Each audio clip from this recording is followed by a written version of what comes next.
Assalamu alaikum ADP class. Today we will study objectives of fiscal policy. In the last lecture, we have discussed the meaning of fiscal policy, the definitions defined by the different economists, and the two important types of fiscal policy. Today, we will discuss the objectives of fiscal policy. What is fiscal policy? As we have studied earlier, fiscal policy involves the utilization of government spending and altering tax revenue to influence a number of economic aspects, such as the level of aggregate demand, the redistribution of income and wealth, and the allocation of resources. Students, हम इसको पिछले lecture में बहुत in detail study कर चुके हैं कि fiscal policy के दो इम्पॉर्टेंट हैंड्स हैं, दो इम्पॉर्टेंट इंस्ट्रूमेंट्स हैं। एक तरफ गवर्नमेंट स्पेंडिंग और दूसरी तरफ है टैक्स रेवेन्यू। गोया हुकूमत अपनी रेवेन्यू और अपने एक्सपेंडिचर्स के ज़रिए बहुत से इकोनॉमिक ऑब्जेक्टिव्स हासिल करने की कोशिश करती है। हमने पिछले लेक्चर में इसको इन डिटेल देखा कि किस तरह गवर्नमेंट स्पेंडिंग को इंक्रीज या डिक्रीज करके या इसी तरह गवर्नमेंट रेवेन्यू को कम और ज़्यादा करके हुकूमत किस तरह अपने बहुत से ऑब्जेक्टिव हासिल करने में कामयाब होती है। आज हम उन ऑब्जेक्टिव्स को इन डिटेल देखेंगे। So there are different objectives which are set while designing the fiscal policy. For example, price stability, influencing the consumption pattern to raise the level of employment, redistribution of income, economic development, removal of deficit in balance of payment. Now we will discuss all these objectives one by one in detail. The first one is the price stability. Price stability means that there should be no inflation, no deflation. No, there is a speedy increase in prices, or no, there should be a decrease in the prices. Inflation and deflation are the big vices which the capitalist world has to face. During the inflation, there are economic sufferings for the fixed income groups. Moreover, the inflation creates so many long-run social and economic problems. Therefore, with fiscal medicines, there are two types of fiscal medicines, two instruments, government expenditures and taxes. We can check inflation. And what the government should do with its instruments to check the inflation? If government expenditures are reduced and taxes are increased, all they will reduce the national income many a time through multiplier effect. Ji students, multiplier effect के तहत जब भी economy में inflation हो तो government expenditures, तो इसमें जो है हम गवर्नमेंट एक्सपेंडिचर्स को हमेशा कम कर देती हैं और टैक्सेस को इंक्रीज कर दिया जाता है, और इस तरह ये दोनों मिलकर नेशनल इनकम को बहुत ज़्यादा कम कर देते हैं थ्रू मल्टीप्लायर इफेक्ट। बज़ाहिर तो ये इतना कोई खुशाइन दिखाई नहीं देता, लेकिन इस तरह इकोनॉमी जो बहुत तेज़ी के साथ गर्म बसारी का शिकार हो रही होती है वो स्टेबल हो जाती है। And thus the excess demand is controlled. The inflation will be controlled. On the other hand, during deflation, if government expenditures are increased and taxes are reduced, then the national income will go up through the again multiplier effect, and the economic depression will come to an end. गोया deflation में inflation से बिल्कुल ही उल्ट policy apply की जाएगी। Government expenditures को increase कर दिया जाएगा और टैक्सेस को रिड्यूस कर दिया जाएगा, और फिर इसी तरह नेशनल इनकम मल्टीप्लायर इफेक्ट्स के हिसाब से बढ़ेगी। यानी जिस कदर गवर्नमेंट एक्सपेंडिचर्स ज़्यादा किए जाएंगे, नेशनल इनकम में होने वाला इजाफा उससे कई गुना ज़्यादा होगा। इसको हम मल्टीप्लायर इफेक्ट कहते हैं। इकोनॉमिक्स को जब हम इन डिटेल स्टडी करेंगे तो फिर हम देखेंगे कि किस तरह ये मल्टीप्लायर जो है वो काम करता है। Another objective of the fiscal policy is influencing the consumption pattern. जी, consumption pattern भी अफेक्ट किए जा सकते हैं, and it is done through the taxes and the subsidies. In the capitalist economies, Government normally do not interfere in the consumption matters of the people. However, for collective betterment, it can do so. That is, if government wants to reduce the consumption of some particular product, it can be done by imposing tax on that commodities. For example, if the government wants to reduce the consumption of petrol, tax will be imposed on petrol. क्योंकि जब भी commodities पर tax impose किया जाएगा तो वो उनकी prices में शामिल होकर उनकी प्राइसेस को ज्यादा कर देगा. प्राइसेस ज्यादा हो जाएंगी तो ऑटोमेटिकली उनकी डिमांड कम हो जाने की वजह से उनकी कंजप्शन भी कम हो जाएगी. वो तमाम तर कमोडिटीज जो कि मुज़र सेहत होती हैं, जो लग्जरीज में शुमार की जाती हैं, जिनको आम जो डेवलपिंग कंट्रीज हैं वो अफोर्ड नहीं कर सकते, उन पर टैक्स अप्लाई कर दिया जाता है. वो कमोडिटीज महंगी हो जाती है और उनकी कंजम्पशन लेवल खुद ब खुद कम हो जाता है. And if the government wants to raise the consumption of any commodity, government can give subsidy on its production its production and the consumption. As if government wants to increase the consumption of the corn oil, subsidies can be given to the producers of the corn oil. Moreover, imports can be checked by imposing higher duties on the luxurious imports. गोया दूसरा बड़ा एक factors क्या है, वो subsidies है. Government जिन commodities की production को उनकी कंजम्पशन को बढ़ाना चाहती है उस पर सब्सिडीज दे देती है. सब्सिडीज प्रोड्यूसर्स को भी दे दी जाती है और कंज्यूमर्स को भी दे दी जाती है. फॉर एग्जाम्पल, हुकूमत किसी भी कमोडिटी के कंजम्पशन लेवल को बढ़ाना चाहती है कि लोग इसको ज़्यादा कंज्यूम करें, तो उसके लिए प्रोड्यूसर्स को सब्सिडीज दे दी जाती हैं. अब प्रोड्यूसर्स को जब उस पर सब्सिडी मिल जाती है, ये सब्सिडी का हमने सारे का सारा प्रोसीजर पिछले लेक्चर में इन डिटेल देखा था. अगर किसी बच्चे को यहाँ समझ ना आ रहा हो तो वो पिछले लेक्चर्स को ज़रूर कंसल्ट करें. तो जब सब्सिडी दे दी जाती है तो वही कमोडिटी कम रेट पर मार्केट में अवेलेबल होती है. नतीजतन प्राइस के कम हो जाने की वजह से उसकी डिमांड बढ़ती है, उसका कंजप्शन लेवल इंक्रीज कर जाता है. यूँ गवर्नमेंट टैक्स अप्लाई करके या सब्सिडीज प्रोवाइड करके किसी भी कमोडिटी के कंजप्शन पैटर्न को अफेक्ट कर सकती है, या तो उसकी कंजप्शन लेवल को बढ़ा सकती है या कम कर सकती है. Another objective of the fiscal policy is to raise the level of employment. ये बहुत ही अहम एक ऑब्जेक्टिव है, इसलिए कि डेवलपिंग कंट्रीज इस मसले का शिकार होते हैं और बाज़-औक़ात बहुत ही बुरी तरह शिकार होते हैं, जो कि उसकी इकोनॉमिक डेवलपमेंट को अफेक्ट करता है. और वो मसला है अनएम्प्लॉयमेंट का. चुनांचे अनएम्प्लॉयमेंट के मसले को कैसे सॉल्व किया जाए, कैसे फुल एम्प्लॉयमेंट की तरफ सफ़र किया जाए और एम्प्लॉयमेंट लेवल को रेज़ अप किया जाए. The developing countries, due to the population growth, shortage of resources, and due to many other reasons which we have discussed, the factors which causes for the unemployment, are clutched into the hands of the unemployment and underemployment. To remove this situation, fiscal policy helps us. If government expenditures on the basis of the deficit financing are increased and taxes are lowered, through multiplier effect, national income will increase. Many a times, the multiple expansion in national income will have an impact on the level of employment. In this way, the easy fiscal policy will have the effect of raising employment.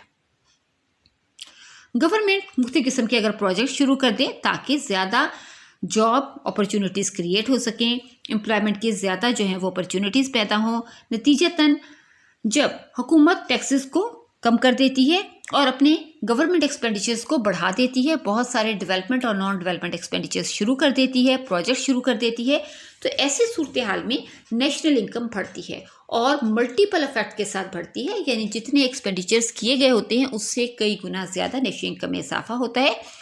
National income की ये expansion जो है वो employment level को बढ़ा देती है. यूँ इकोनॉमी जो है वो फुल एम्प्लॉयमेंट की तरफ सफ़र करती है. Another objective of the fiscal policy is the redistribution of income.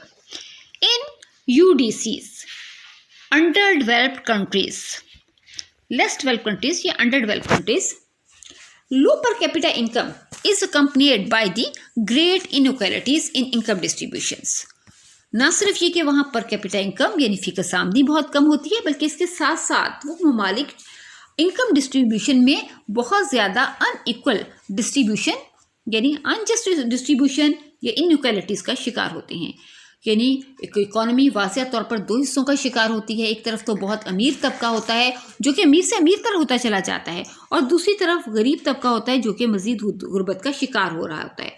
और अमीर तबका तादाद में बहुत कम और गरीब बहुत ज़्यादा होती हैं, और इनके दरमियान जो गैप है वो भी बढ़ता चला जाता है। इस जो इनइक्वल डिस्ट्रीब्यूशन ऑफ वेल्थ है, इसको भी फिस्कल पॉलिसी की मदद से सॉल्व किया जा सकता है या इसकी शिद्दत को कम किया जा सकता है। So there is a need of redistribution of income. Income को रीडिस्ट्रीब्यूट किया जाना चाहिए। In this connection the progressive system of taxation is advocated. जिस progressive taxation system of taxation क्या है, इसका मतलब है कि जैसे जैसे आमदनी बढ़ती जाए टैक्स भी जो है वो ज़्यादा शरह से लगाया जाए।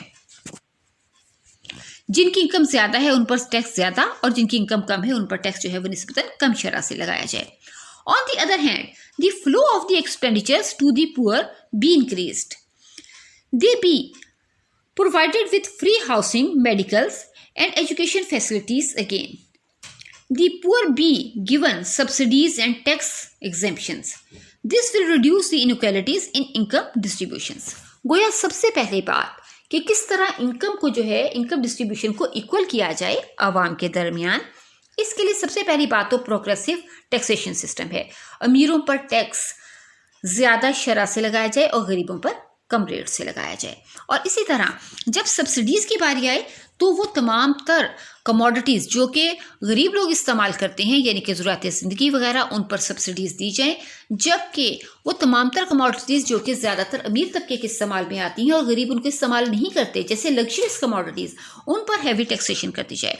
और जब गवर्नमेंट एक्सपेंडिचर्स की बारी आए तो उस वक्त इस तरह के गवर्नमेंट एक्सपेंडिचर्स डिज़ाइन किए जाएँ कि गरीबों पर ज़्यादा खर्च किया जाए, जैसे कि उनको हाउसिंग की, मेडिकल की, एजुकेशन की फैसिलिटीज़ जो हैं वो मुफ्त प्रोवाइड की जाएं या बहुत ही कम रेट पर प्रोवाइड की जाएं। इस तरह अमीरों और गरीबों के दरमियान जो है वो फ़र्क को कम किया जा सकता है।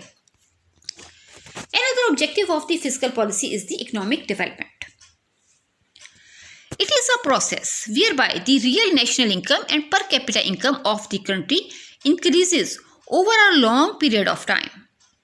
The developing countries are overambitious of attainment of economic development, but they have the shortage of financial resources.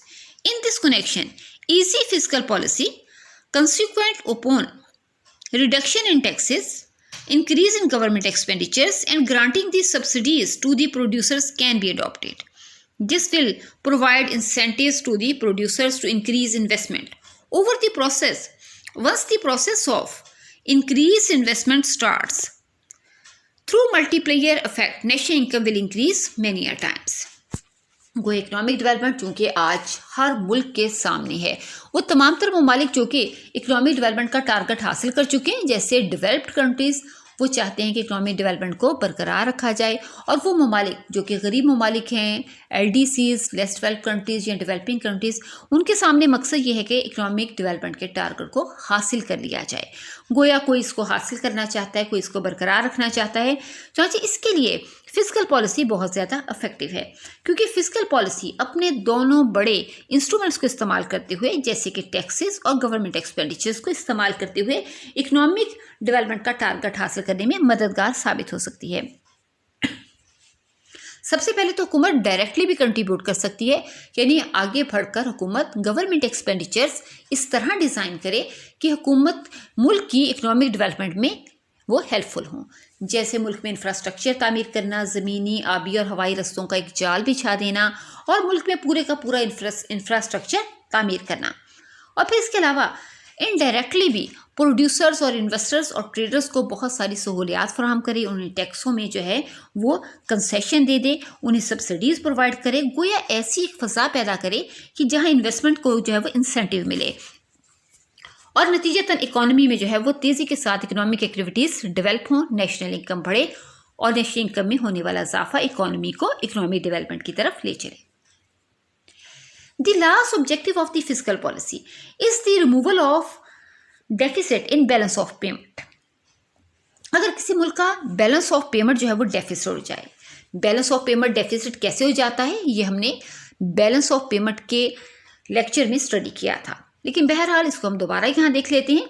अगर किसी मुल्क की फॉरेन पेमेंट्स ज़्यादा हो जाएं उसकी फॉरेन रिसिप्ट से, यानी उसको फॉरेन करेंसी की सूरत में जो अदायगियाँ हासिल हो रही हैं, जो रिसिप्ट्स हासिल हो रही हैं वो तो कम है, लेकिन उसकी इम्पोर्ट्स ज़्यादा हैं, एक्सपोर्ट्स कम हैं, और इम्पोर्ट्स के ज़्यादा हो जाने की वजह से उसको फॉरेन करेंसी की सूरत में ज़्यादा अदायगी करना पड़ रही है, गोल्ड की सूरत में ज़्यादा अदायगी करना पड़ रही है, जबकि उसकी एक्सपोर्ट्स कम है, बैरूनी दुनिया ने उसकी कम चीज़ें खरीदी हैं।